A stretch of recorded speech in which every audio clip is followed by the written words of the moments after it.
Hello students, कैसे आप सभी लोग। आज हम आपके लिए लेकर आए हैं कूलॉम के नियम का सदिश रूप, vector form of Coulomb's law. देखिए स्टूडेंट्स, जो बल होता है, बल होती है एक सदिश राशि, और सदिश राशि के लिए दिशा उतनी ही जरूरी है जितना हमारे लिए कपड़े पहनना जरूरी है। ठीक है, तो इससे पहली वीडियो में हमने आपको बताया था कि किस तरह कूलॉम फ्रांस के एक साइंटिस्ट थे और उन्होंने दो बिंदु आवेशों के बीच लगने वाले बल के संबंध में एक नियम दिया था जिसको बोला गया था कूलॉम का नियम। ठीक है, और साथ ही साथ हमने ये भी बताया था कि बिंदु आवेश क्या होता है। अगर आपको जानना है कि बिंदु आवेश क्या होता है, कूलॉम के नियम का या कूलॉम का नियम क्या होता है, तो आप इससे पहले वीडियो में जाकर देख सकते हो। यहाँ पर हम आपको बताने वाले हैं कूलॉम के नियम का सदिश रूप। देखिए, सदिश रूप बताने से पहले मैं आपको बता दूं कि एक चीज होती है स्थिति सदिश। स्थिति सदिश का मतलब क्या होता है? मतलब क्या है कि हम किसी भी बिंदु की या किसी भी वस्तु की मूल बिंदु के सापेक्ष स्थिति मापते हैं और उसको बोला जाता है स्थिति सदिश। यहाँ पर भी हमने ऐसे किया हुआ है। मान लीजिए ये क्या है, ये आपका हमारा निर्देशांक सिस्टम है, निर्देशांक कोऑर्डिनेट सिस्टम है, जिसमें क्या है, ये आपकी एक्स एक्सिस, ये आपकी वाई एक्सिस, और इसमें हमने क्या है, मान लीजिए आपके दो बिंदु आवेश है, ये आपका Q1 आवेश है, ये आपका Q2 आवेश है। ओके, और इस Q1 आवेश का मूल बिंदु O के सापेक्ष जो स्थिति सदिश है वो आपका R1 वेक्टर है, और इस बिंदु आवेश Q2 का जो स्थिति सदिश है वो आपका R2 वेक्टर है। ओके, अब होता ये है कि ये भी पॉजिटिव आवेश मान के चल रहे हैं, ये भी हम पॉजिटिव आवेश मान के चल रहे हैं, तो इन आवेशों पर क्या है, बल लगेगा प्रतिकर्षण, और दोनों पर ही प्रतिकर्षण लगेगा। मतलब क्या होगा, ये आवेश इस आवेश पर लगाएगा प्रतिकर्षण बल, मतलब ये इसको बोलेगा कि तू इधर चल, और ये आवेश इसको बोलेगा कि तू उधर चल। ऐसे होता है प्रतिकर्षण में। मान लीजिए ये प्लस Q1 आवेश है, ये प्लस Q2 आवेश है। अब Q2 कह रहा है कि ये मिस्टर इधर, ये इधर चलेगा। अब ये कह रहा है अच्छा मैं थोड़ा इधर जाऊंगा, तो भी इधर चल, ये भी इधर जाएगा। तो दोनों पर ही कौन सा आवेश लगने वाला है, सॉरी दोनों पर ही कौन सा बल लगने वाला है, प्रतिकर्षण। अब इन प्रतिकर्षण बल को हम F ना लिख करके क्या है, F12 या F21 से डिफाइन करते हैं। अब F12 और F21 का मतलब क्या होता है, देखिए यहाँ पे लिखा हुआ है F12, मतलब क्या है, मतलब सीधा निकल के आता है कि Q1 आवेश पर Q2 आवेश के कारण लगने वाला बल, Q1 आवेश पर Q2 आवेश के कारण लगने वाला बल, मतलब पहले आवेश पर दूसरे आवेश के कारण लगने वाला बल। ऐसे यहाँ पे है, यहाँ पे लिखा हुआ है F21, तो F21 का मतलब क्या है, ये है दूसरे आवेश पर पहले आवेश के कारण लगने वाला बल। तो इसकी छोटी सी लैंग्वेज है, वो एक बात देख लेते हैं कि माना दो बिंदु आवेश Q1 व Q2 है, जिनके मूल बिंदु के सापेक्ष जिनकी मूल बिंदु के सापेक्ष जिनके मूल बिंदु के सापेक्ष स्थिति सदिश क्रम से R1 वेक्टर है, R2 वेक्टर है। ओके, अब क्या है, अब हम ये देखते हैं कि ये जो आवेश Q1 है, इस आवेश Q2 से जो स्थिति सदिश होगा वो कितना होगा, तो ये A है, ये B है, कितना आएगा, A B वेक्टर। तो एक वेक्टर कितना आएगा, अगर मैं वेक्टर क्या है इधर को लगा रहा हूं A B वेक्टर, मान लीजिए ये क्या है, ये मेरे पास R12 वेक्टर है। ठीक है, तो ये कितना आएगा, आपने वेक्टर का जोड़ पढ़ा होगा, मैं आपको अलग से थोड़ा एक्सप्लेन कर देता हूं कि वेक्टर का जोड़ हम करते कैसे हैं।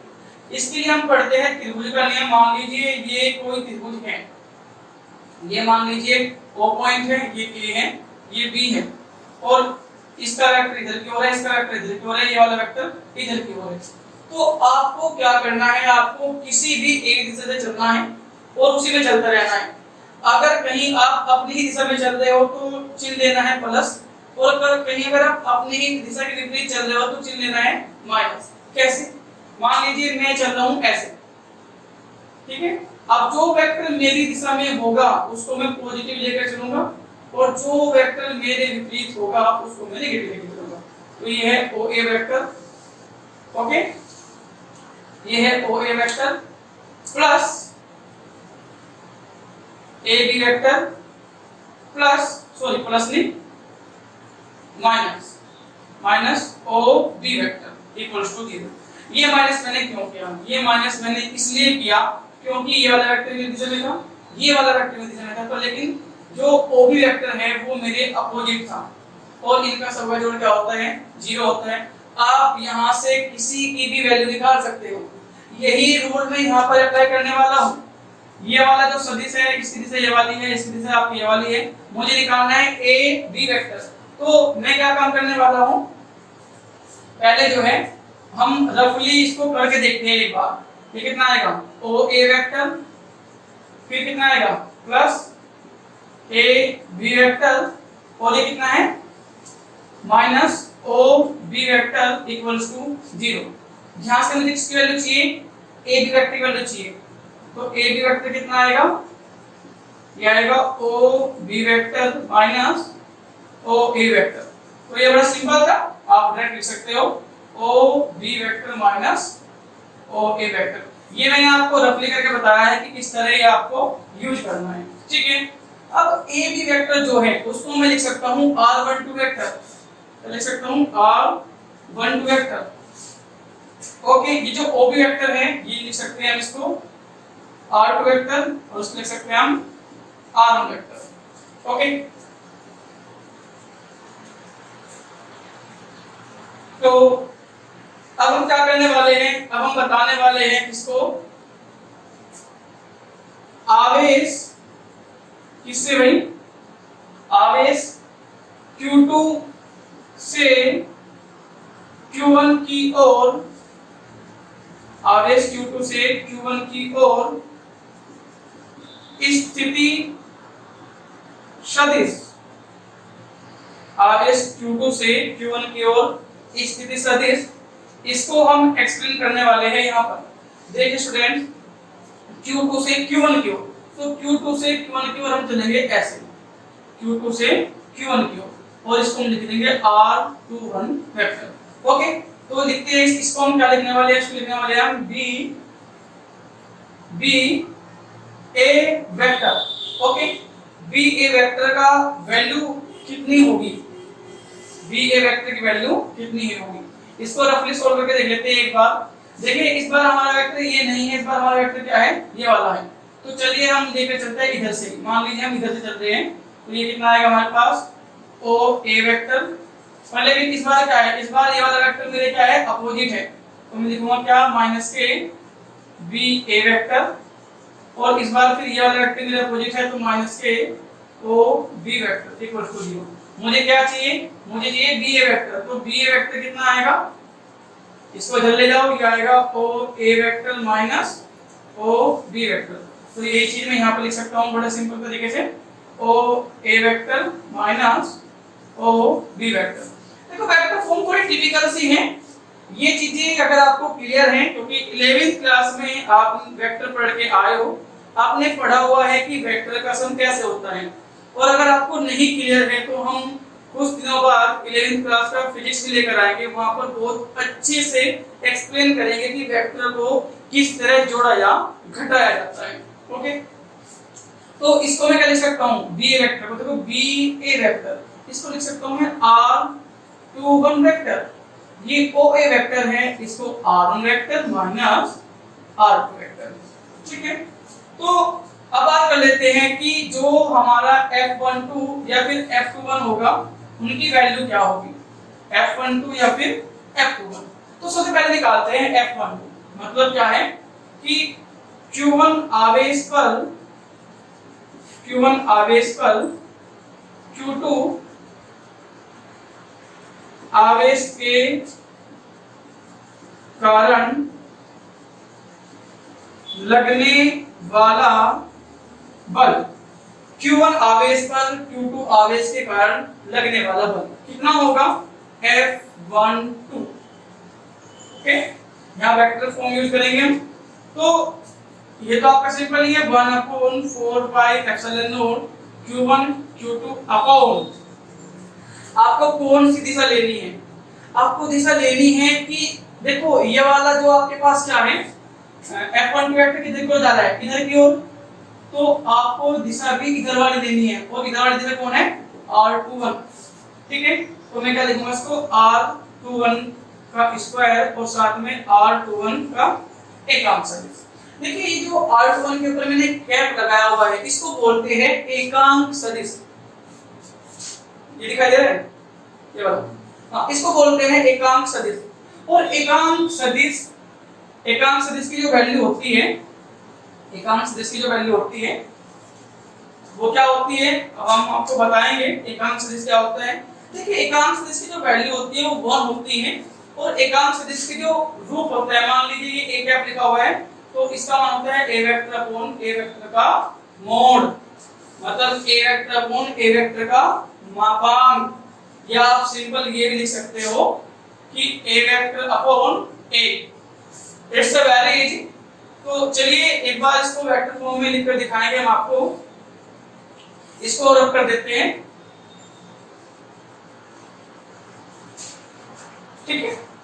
अब हम क्या काम करने वाले हैं, इसको लिखने वाले हैं F12 vector equals to 1 upon 4 pi epsilon not Q1 Q2 upon R21 का स्क्वायर, और इस कैप को क्या लिखेंगे हम, R21 वेक्टर अपॉन R21, या सिंपल तरीके से हम लिख सकते हैं F12 vector equals to 1 upon 4 pi epsilon not Q1 Q2 upon R21 का क्यूब और R21 वेक्टर। ये है आपका आवेश Q1 के कारण, सॉरी आवेश Q2 के कारण Q1 पर लगने वाला बल। बिल्कुल इसी तरह से हम इसको एक्सप्लेन कर सकते हैं, मैं बता रहा हूं, ठीक इसी प्रकार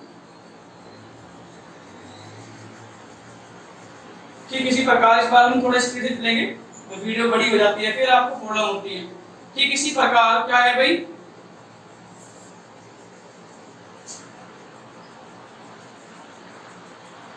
Q2 आवेश पर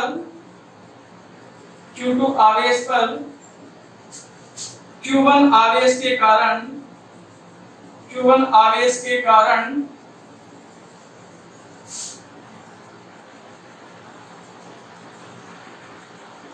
लगने वाला बल, ये आएगा कितना भाई, इसको हम लिखेंगे F21 वेक्टर, बिल्कुल सिंपल ऐसे ही 1 upon 4 pi epsilon not Q1 Q2 upon, अब ये देखिए कि F21 वेक्टर हमारा इधर की ओर है, तो इधर की ओर हमारा सदिश कौन सा है, इधर की ओर सदिश हमारा R12 वेक्टर, कौन सा है, R12, तो लिखेंगे हम R12 का स्क्वायर और यहाँ पे लिखेंगे R12 का एकांक सदिश, और इस एकांक सदिश को हम वेक्टर फॉर्म में लिख सकते हैं सिंपल तरीके से 1 upon 4 pi epsilon not Q1 Q2 upon R1 square, और इसको लिखेंगे हम R12 वेक्टर अपॉन R1।